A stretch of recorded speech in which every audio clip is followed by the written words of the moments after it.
ఈ జనరేషన్ పిల్లల్ని అంటే ముఖ్యంగా ఇప్పుడు ఈ టీనేజ్ వయసులో ఉన్న 8th క్లాస్ నుంచి లేదా 7th క్లాస్ నుంచి ఇంటర్మీడియట్ కంప్లీట్ అయ్యే వరకు ఉన్న ఈ టీనేజ్ పిల్లల్ని, ఆడపిల్లలైనా మగపిల్లలైనా, వీళ్ళని ఎంత వరస్ట్ గా పెంచుతున్నారు. అసలు ఈ జనరేషన్ కి పేరెంటింగ్ అనండి, ఈ జనరేషన్ కి ఇచ్చిన సొసైటీ ఫీడ్బ్యాక్ అనండి, మనందరం కంప్లీట్ గా వాళ్ళ పేరెంట్సే కాదు, ఈ టీనేజ్ పిల్లల్ని పెంచుతున్న పేరెంట్స్, ఆ చుట్టుపక్కల ఉండేటువంటి మీలాంటి మాలాంటి మావయ్యలు, అత్తయ్యలు, పిన్నులు, సొసైటీ చుట్టుపక్కల ఉండే ఫ్రెండ్స్, వాళ్ళ పిల్లలు, ఓవరాల్ గా ఒక సొసైటీలో ఒక డేంజరస్ జనరేషన్ ని మనం తయారు చేస్తున్నాం.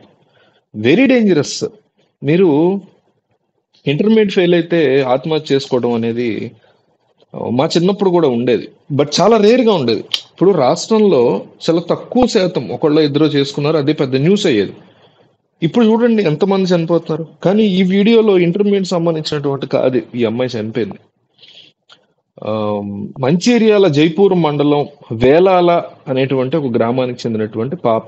తను 19 ఏళ్ల వయసు గల సాయుష, తన పేరు సాయి సుష్మ అనేది. సో ఈ అమ్మాయి ఎందుకు చనిపోయింది అనేది ఒక షాకింగ్ సమాధానం. ఆ అమ్మాయికి ఒక సెల్ ఫోన్ ఉంది. సెల్ ఫోన్ ని పాడైపోతే ఇంట్లో వాళ్ళు బాగు చేయించలా. సెల్ ఫోన్ ఉంది, సెల్ ఫోన్ పాడైపోయింది, ఇంట్లో వాళ్ళు బాగు చేయించలా. కానీ వాళ్ళ అన్నయ్య, తనకంటే పెద్ద ఒక అతను ఉన్నాడు అన్నయ్య, మరి అతనికి ఒక 22 ఏళ్ళు ఉన్నాయి, అతని సెల్ ఫోన్ కూడా పాడైపోయింది. వెంటనే బాగు చేయించారు. అది బాగు చేయించిన కొన్నాళ్ళకి ఈ అమ్మాయి సెల్ ఫోన్ పాడైపోయింది. బాగు చేయించలేదు, ఆర్థికంగా పరిస్థితులు బాగాలేదు. వాళ్ళు ఏదో కూలి పని చేసుకునేవాళ్ళు అనుకుంటా, పొలం పని చేసుకునేవారు, సారీ, కూలి పని కాదు. సో సెల్ ఫోన్ పాడైపోయింది, బాగు చేయించమని అడిగింది ఈ అమ్మాయి. నేను చేయించమమ్మా, ఆర్థికంగా పరిస్థితి బాగాలేదు, కొన్నాళ్ళు ఆగన్నారు. ఇంట్లో ఘర్షణ జరిగింది, గొడవ జరిగింది. ఇంట్లో సహజం, ఎవరింట్లో అయినా ఆడపిల్లని మగపిల్లడైనా ఏదైనా వద్దన్నప్పుడు కింద మీద పడి హడావుడి చేస్తారు, ఏడుస్తారు, గొడవ చేస్తారు, అది సహజం. అయితే అట్లా గొడవ చేయటము, అడగటము, అరిపించడము, అరవటము, ఇదన్నీ దాటిపోయినాయి ఈ జనరేషన్ జనాలు. సెల్ ఫోన్ లేకపోతే చచ్చిపోయే పరిస్థితికి వచ్చేసారు, చచ్చిపోతున్నారు కూడా.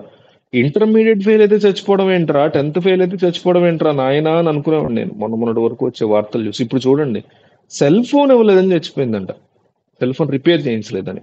మీరు ఎన్నో వార్తలు చూస్తూ ఉంటారు ఈ మధ్యకాలంలో, సెల్ ఇవ్వకపోతే చనిపోయారు, అమ్మాయి అయినా అబ్బాయి అయినా. ఎంత వరస్ట్ జనరేషన్ తయారు చేస్తున్నాం అంటే, పుట్టిన దగ్గర నుంచి వాళ్ళు ఫుడ్ తినట్లేదని. మనం ఇప్పుడు ఒక తల్లి ఉంది, లేకపోతే ఒక తండ్రి ఉన్నాడు, ఆ తండ్రి ఇంట్లో వర్క్ ఫ్రమ్ హోమ్ చేస్తున్నాడు. ఎనీ లెవెల్ ఆఫ్ సొసైటీలో ఇట్లాగే ఉంది. Under privilege sections, privilege sections రెండు కూడా ఇట్లాగే ఉంది. ఆ, పని చేసుకోవాలి, ఇంట్లో వర్క్ ఫ్రమ్ హోమ్ చేసుకోవాలి. చిన్న పాప బాబా ఉన్నాడు, 2 ఏళ్ళు 3 ఏళ్ళు, ఓ ఏడాదికి కూడా వాళ్ళ చేతిలో సెల్ ఫోన్ పెట్టేస్తున్నారు.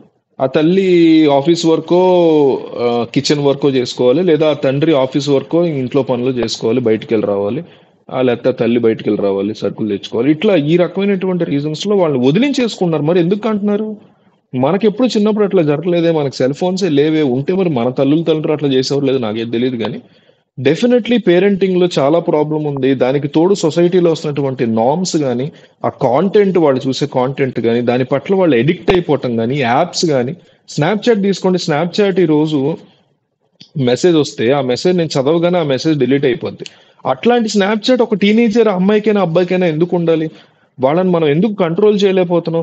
18 ఏళ్ల వయసు లోపు ఉంటేనే మా యాప్స్ వాడండి అని వాళ్ళు స్పష్టంగా ఇస్తుంటే, ప్రభుత్వం చెప్తుంటే, దాని మీద మనం అవగాహన లేకుండా ఎట్లా ఉన్నాం? నాకు ఒక చెల్లి ఉంది, తన పిల్లలకు కూడా టీనేజర్సే ఉన్నారు. ఆ 13, 14 ఏళ్ల వయసు ఉన్న పిల్లలు ఉన్న చెల్లెలు ఇద్దరు ఉన్నారు నాకు. సెల్ ఫోన్లు ఎందుకు ఇస్తున్నారే ఆ పాపకైనా మీ కొడుకైనా? వాట్సాప్ వాడకూడదు వాళ్ళు. 18 ఏళ్ల వయసు లోపు ఉన్న వాళ్ళు వాట్సాప్ వాడకూడదు, వాళ్ళకి అసలు ఆ రైట్ లేదు, ఆ హక్కు లేదు. అంటే వాళ్ళకి ఇన్స్టాగ్రామ్ ఉంది, స్నాప్చాట్ ఉంది, వాట్సాప్ లో నా స్టేటస్లు, ఇన్స్టాలో నా స్టోరీలు చూస్తూ ఉంటారు వాళ్ళు. ఎన్నిసార్లు చెప్పినా పేరెంట్స్ అర్థం చేసుకోవట్లేదు.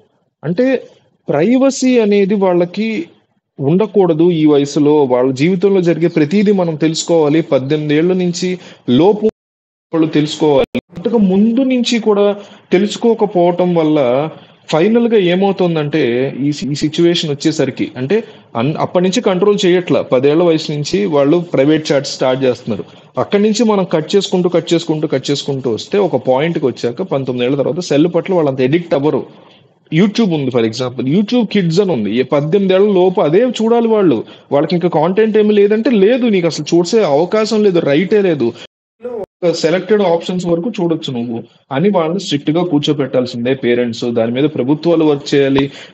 ఈ చైల్డ్ అండ్ మదర్ డిపార్ట్మెంట్స్ ఉంటాయి, వీళ్ళు పనిచేయాలి. ఎడ్యుకేషన్ డిపార్ట్మెంట్స్, ఎడ్యుకేషన్ మినిస్ట్రీ దీని మీద స్ట్రిక్ట్ నార్మ్స్ తీసుకురావాలి.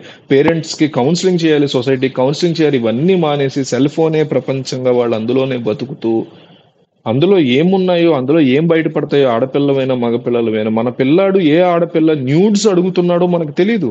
మన పిల్ల ఎవరికి న్యూడ్స్ పంపిస్తుందో మనకు తెలీదు. ఇంత దరిద్రమైనటువంటి సమాజాన్ని అందరం కలిసి తయారు చేస్తున్నాం. ఈ రోజు ఒక ఆడపిల్ల, ఎంతో మంది ఆడపిల్లలు, ఎంతో మంది మగపిల్లలు, ఈ రోజు ఒక ఆడపిల్ల 19 ఏళ్ల వయసులో సెల్ ఫోన్ రిపేర్ చేయించలేదని చనిపోయిందంటే ఎంత ఎడిక్ట్ చేసేస్తున్నాం వాళ్ళకి పుట్టిన దగ్గర నుంచి. 1 year లో సెల్ ఫోన్ పట్టుకున్నానండి. నేనే పట్టుకున్నా ఒక ఏడాది వయసులో. 19వ ఏడ వచ్చేసరికి దాని పట్ల ఎడిక్షన్ ఉండదా? డెఫినెట్లీ ఉంటుంది కదా. మనం ఎడిక్ట్ అవ్వమా లైఫ్ లో చాలా విషయాలకి? చిన్న వయసులో 7వ క్లాస్ సిగరెట్ తాగేవాడు, అలవాటైంది వాడికి. ఈ రోజు వాడికి 40-50 ఏళ్ళు వచ్చినా కూడా వాడు దాన్ని మానలేడు కదా.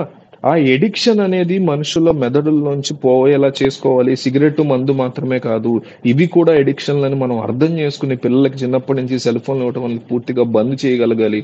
లేదంటే ఇట్లాంటి సాయుషాలు ఎంతో మంది బయటకు వచ్చేటువంటి పరిస్థితి ఉంటుంది.